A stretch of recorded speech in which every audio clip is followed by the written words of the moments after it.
ओम शांति। 16 फरवरी 2023। बाबा के महावाक्य। मीठे बच्चे, इस समय सभी के सुख संपत्ति का देवाला रावण 5 विकारों ने निकाला है। तुम अभी रावण रूपी दुश्मन पर जीत पाकर जगत जीत बनते हो। प्रश्न: ड्रामा के किस राज को जानने के कारण तुम बच्चों के ख्यालात बड़े ऊंचे रहते हैं? उत्तर: तुम जानते हो ड्रामा अनुसार ऑटोमेटिक प्रभाव निकलता जाएगा, फिर भक्तों की भीड़ लगेगी, उस समय सर्विस नहीं हो सकेगी। दूसरा, जो बाबा के बच्चे दूसरे धर्मों में कन्वर्ट हो गए हैं वो निकल आएंगे, इसलिए तुम्हारे ख्यालात बहुत ऊंचे रहते कि कहां से कोई निकले जो बच्चा बन बेहद बाप से अपना वर्षा ले। तुम्हें यह ख्याल नहीं रहता कि कोई निकले जो पैसा दे, लेकिन शिव बाबा पढ़ाते हैं यह निश्चय बैठे और बाबा से वर्षा लेने के लिए भागे। गीत ले लो दुआएं माँ बाप की। ओम शांति। सेवा को सर्विस भी कहते हैं। पहले माता पिता सेवा करते हैं, अब देखो प्रैक्टिकल में कर रहे हैं ना। अभी से ही सभी कायदे कानून परम पिता परमात्मा आकर स्थापन करते हैं। तुम बच्चे आते हो, मम्मा बाबा कहते हो, तो मम्मा बाबा भी तुम्हारी सेवा करते हैं। हद के माँ बाप भी बच्चों की सेवा करते हैं। माँ बाप गुरु वह सब हैं लौकिक, यह है पारलौकिक। लौकिक को तो सब जानते हैं, बरोबर बाप जन्म देते हैं, टीचर पढ़ाते हैं अर्थात शिक्षा देते हैं। फिर वानप्रस्थ अवस्था में गुरु किया जाता है। यह रस्म रिवाज कब से शुरू हुई? अभी से ही यह आरंभ होती है। इस समय ही सतगुरु आते हैं, समझाते हैं मैं तुम्हारा बाप भी हूँ, टीचर भी हूँ, सतगुरु भी हूँ। बाप के तो बच्चे बने हो, टीचर रूप में इनसे शिक्षा पा रहे हो। अंत में सतगुरु बन तुमको सचखंड में ले जाएंगे। तीनों काम प्रैक्टिकल में करते हैं। तुम बच्चे माता पिता कहते हो तो बाप भी स्वीकार करते हैं। यह तो जानते हैं सभी बच्चे एक समान सपूत नहीं हो सकते हैं। यहाँ भी बेहद का बाप कहते हैं सब बच्चे सपूत नहीं हैं, यह तो तुम भी जानते हो।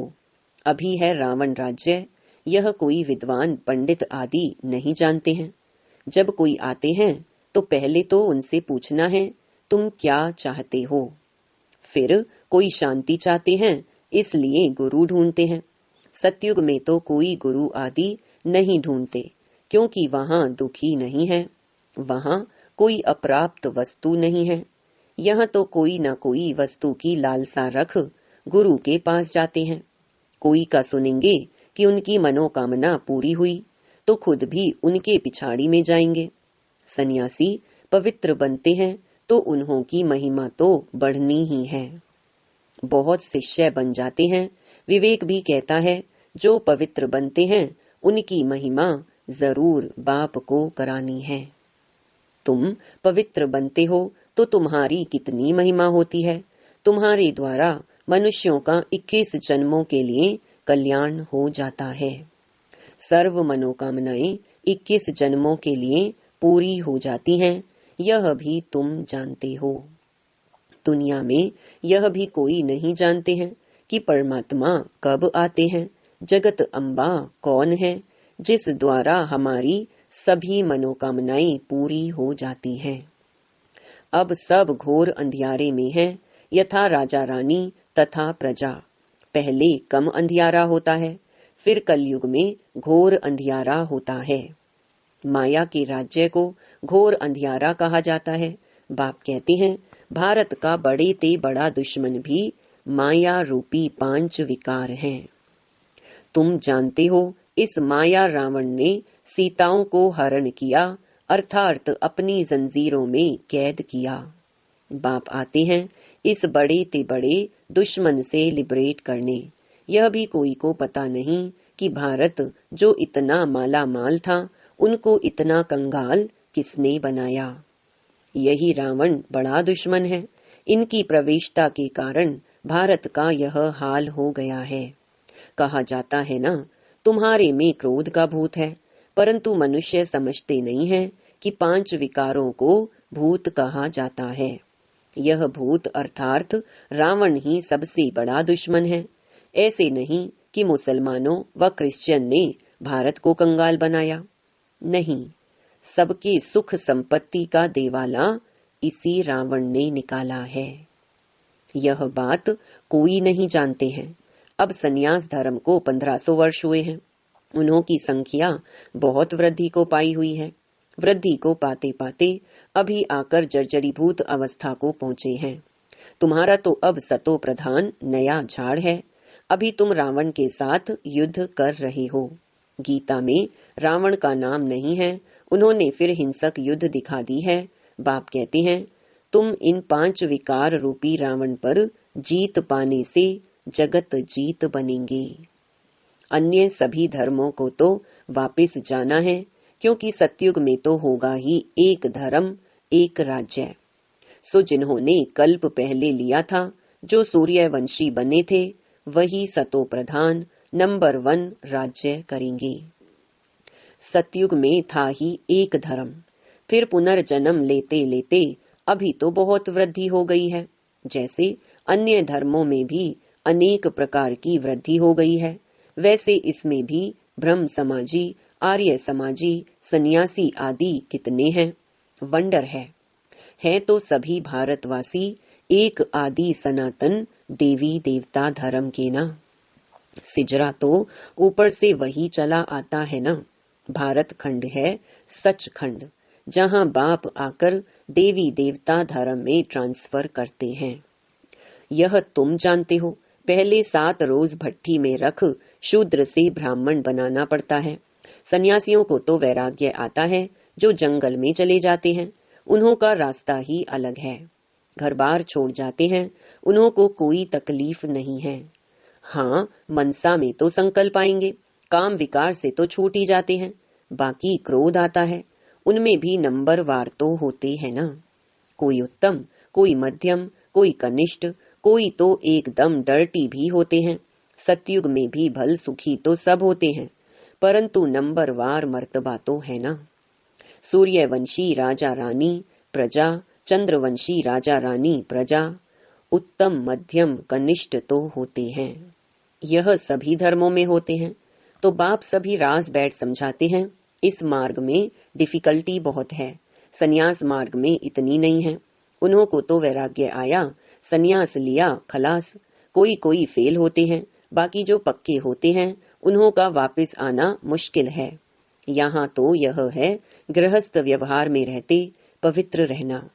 बाप समझाते हैं, बहादुर वह जो दोनों इकट्ठे रहो और बीच में ज्ञान योग की तलवार हो।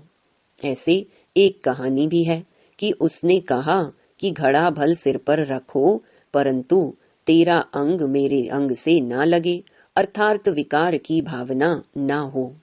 उन्होंने फिर शरीर समझ लिया है। बात सारी विकार की है, अर्थात नंगन नहीं होना है, काम अग्नि में जलना नहीं है। बड़ी मंजिल है तो प्राप्ति भी बहुत बड़ी है। सन्यासी पवित्र बनते हैं तो उन्हों को भी कितनी प्राप्ति है। बड़े बड़े महामंडलेश्वर बन बैठे हैं, महलों में रहते हैं, बहुत जाकर लोग पैसा रखते हैं, चरण धोकर पीते हैं, बहुत महिमा होती है। परंतु नंबर 1 महिमा है ईश्वर की। वही स्वर्ग का रचयिता है। वहां माया का नाम निशान नहीं रहता। सन्यासी भी यह नहीं समझते कि माया 5 विकार हैं, सिर्फ पवित्र रहते हैं। उन्हों का ड्रामा में यही पार्ट है। उन्हों का है ही हठ योग सन्यास। तुम्हारा है राजयोग सन्यास। वह राजयोग तो सिखला ना सके, वह है शंकराचार्य, यह है शिवाचार्य। तुम भी परिचय देते हो, हमको भगवान आकर पढ़ाते हैं। वह तो जरूर स्वर्ग का मालिक बनाएगा, नर्क का तो नहीं बनाएंगे। वह रचता ही स्वर्ग का है, तो गृहस्थ में रहकर पवित्र रहना, इसमें ही मेहनत है। कन्याओं को शादी बिगर रहने नहीं देते हैं। आगे विकार के लिए शादी करते थे, अब विकारी शादी कैंसल कर ज्ञान चिता पर बैठ पवित्र जोड़ा बनते हैं।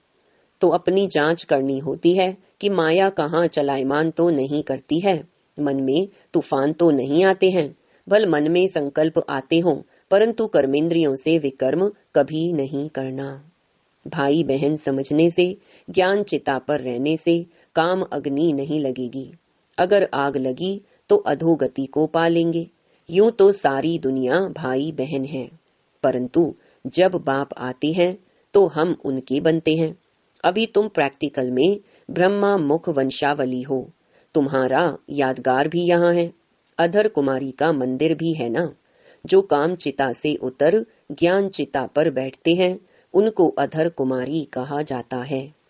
तुम सन्यासियों को भी समझा सकते हो, बाकी कोई से फालतू माथा नहीं मारना चाहिए। पात्र जिज्ञासु होगा, वह तो अकेला आकर प्रेम से समझेगा। कई हंसी उड़ाने के लिए भी आते हैं, इसलिए नब्ज देख ऐसी दवाई देनी चाहिए। बाप ने कहा है पात्र को दान देना है।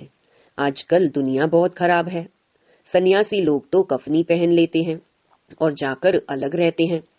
कुछ न कुछ मिल जाता है, मजे से खाते पीते रहते हैं। आजकल उन्हों का प्रभाव है ना। तुम्हारे में भी जो अच्छी सर्विस करते हैं, तो उन्हों की महिमा से औरों की भी महिमा निकल पड़ती है। जो बच्चे अच्छी सर्विस करते हैं, तो सब कहेंगे इनके माँ बाप भी ऐसे होंगे। मेहनत जरूर करनी है। सन्यासियों को तो घर बैठे वैराग्य आ जाता है, तो हरिद्वार चले जाते, वहां कोई गुरु कर लेते। यहाँ की रस्म ही निराली है, इनका कहाँ वर्णन है ही नहीं। गीता को ही झूठा बना दिया है। यह पहली बात खुल जाए तो सब बीके बहुत नामी ग्रामी हो जाओ। सब तुम्हारे पर सदके जाएं, बलिहार जाएं। प्रभाव निकलना तो है ना। अभी तो तुम्हारा बहुत सामना करते हैं, पहले तो घर के ही दुश्मन बनते हैं। इस बाबा के भी कितने दुश्मन बने। श्री कृष्ण के लिए भी कहते हैं ना, भगाता था, कितने कलंक लगाए हैं। ये भी ड्रामा में नूंद है।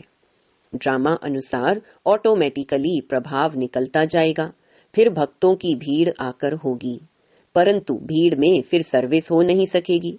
सन्यासियों के पास भीड़ होती है तो वह खुश होते हैं। यहाँ तुम जानते हो, कोटों में कोई निकलेगा। सन्यासी तो यही सोचेंगे कि इनसे कोई निकलेंगे जो पैसे देंगे। तुम्हारा ख्याल चलता है कि इनसे कोई निकले जो बच्चा बन वर्षा लेवे, तो कितना फर्क है। तुम भाषण करते हो तो जो अपने बच्चे और धर्मों में कन्वर्ट हो गए हैं, वह निकलेंगे। कोई आर्य समाज से, कोई कहां से निकल आते हैं। तो जब फिर लोग सुनते हैं यह हमारे धर्म का ब्रह्मा कुमारियों के पास भाग गया है, तो समझते हैं हमारी नाक कट गई। इसमें समझाने की बड़ी युक्ति चाहिए। पहले तो बाप का परिचय देना है।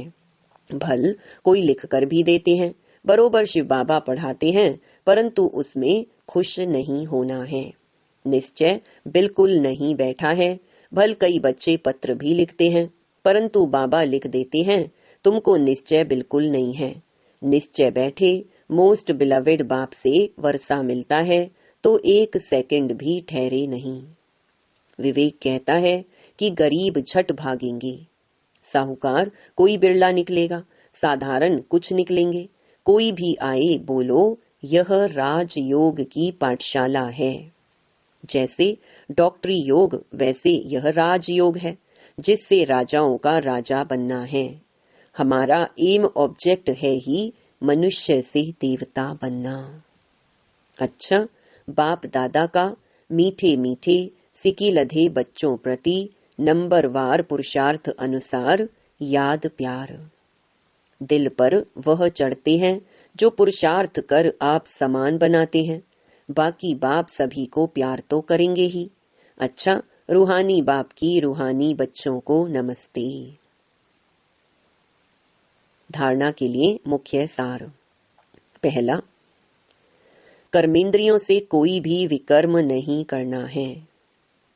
ज्ञान और योग बल से मन के तूफानों पर विजय प्राप्त करनी है। दूसरा, सेवा ऐसी करनी है जिससे माता पिता का नाम बाला हो, सबकी दुआएं मिलती रहें। वरदान, अपने अनादि स्वरूप में स्थित रह सर्व समस्याओं का हल करने वाले एकांतवासी भव। आत्मा का स्वधर्म, सुकर्म, स्वस्वरूप और स्वदेश शांत है। संगम युग की विशेष शक्ति साइलेंस की शक्ति है।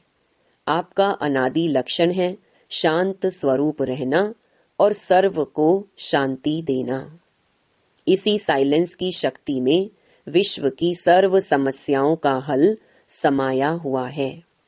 शांत स्वरूप आत्मा एकांतवासी होने के कारण सदा एकाग्र रहती है और एकाग्रता से परखने व निर्णय करने की शक्ति प्राप्त होती है, जो व्यवहार व परमार्थ दोनों की सर्व समस्याओं का सहज समाधान है। स्लोगन, अपनी दृष्टि, वृत्ति और स्मृति की शक्ति से शांति का अनुभव कराना ही महादानी बनना है। ओम शांति।